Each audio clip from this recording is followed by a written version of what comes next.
Njamari tanguru kuchasta se marube inche nkobwati chakiri ni muswati ominto yo chandire ria kabere issue enene ekogera muswati ominto ago chandwa na sengenjo bataete ko mouro mogonde kero mako ya gasirete ekero mako ya asirete mojando to yore ngo ekero mako ya le moyo ono muntu ko mojanda mumuro mwabo umugakoye okurukusia bei oyoro mwarimu nero mutajireta maguta ligere amung'anyi kurwo mojibuna sambete chinyombe ekyo ligere anyale koirobore mobuo igegento bakobuni jaki no buri mubatete komoura ligere siabe ibobo bwaye tajale tyobo kimabua mumuro mwabona abana bae aba batigere chintakana igegento nare gosaba ngeringa gaki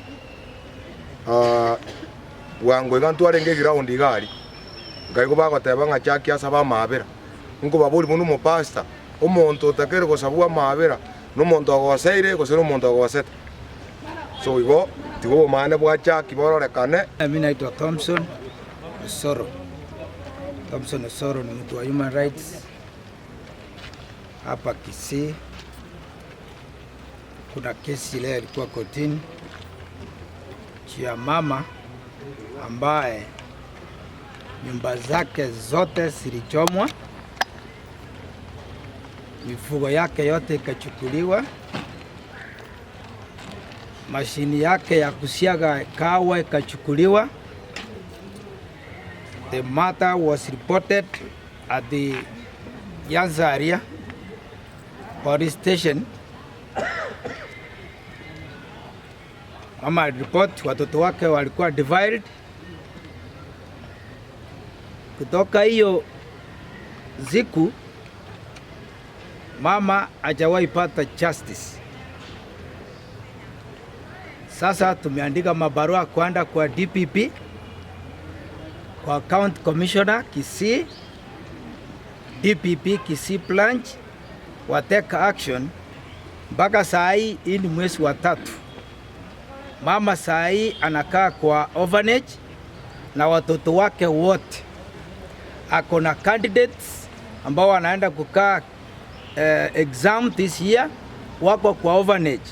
Hawa watoto wote wako kwa orphanage, hawajawahi enda shule.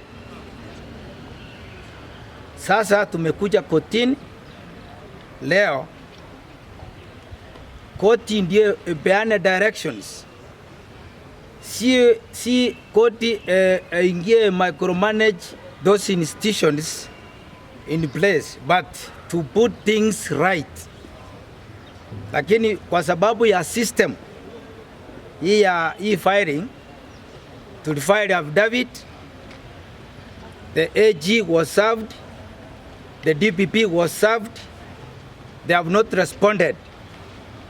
Tena tumepewa tarehe nyingine, tarehe 2 mwezi wa 7, when the matter will come up for hearing. Lakini saa hii ukiangalia hapa kwa mkono wangu wa kushoto, huyu mama ako hapa. Kuna zile ng'ombe, ile mifugo ilipaki ya huyu mama. Huyu mama DCIO Nyamachi akapeana instruction kwa huyu mama alinde hizo ng'ombe.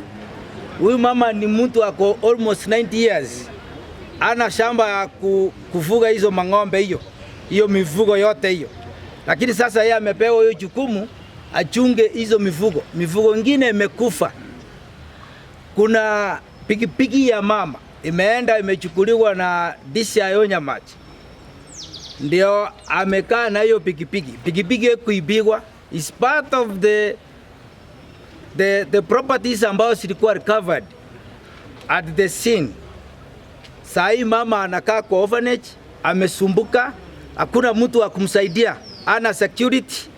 Saa hii ndio mmekuja tulilie kotini. Sasa we are appealing to Inspector General apeane direction kwa DCIO Nyamachi wa investigate hii matter. Kwa sababu mama ukiangalia akona OP zaidi ya 13 ambaye ameripoti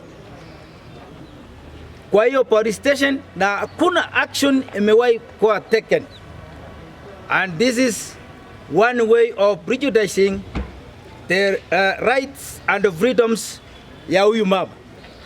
Sasa tunalilia vitengo yetu ya polisi wahakikishe, including the county commissioner who sits on security, wapeane security kwa huyu mama. Sasa huyu mama akifukuzwa kutoka kwa orphanage, ataenda kukaa kwa nani? Hiyo mifugo yake ambayo DCI ameweka sanctions, mama asitoe hiyo mifugo, hata uze aberekee watoto wake shule. Simekufa. Is that justice? Kwani yule mtu ambaye amekosewa ndiye anakuwa prejudiced zaidi kwa Kenya hii? We are appealing to the security agencies to take action against those victims, those suspects ambao walichoma nyumba ya huyu mama. Tuone wamekuwa branded, wamekuwa charged in court of law. Kuna sign of indication of investigating, because there is nobody who have been summoned to appear before the police station. Hakuna chochote up to including raising alarm, serving them with the letters. They have not acted. It is right. The system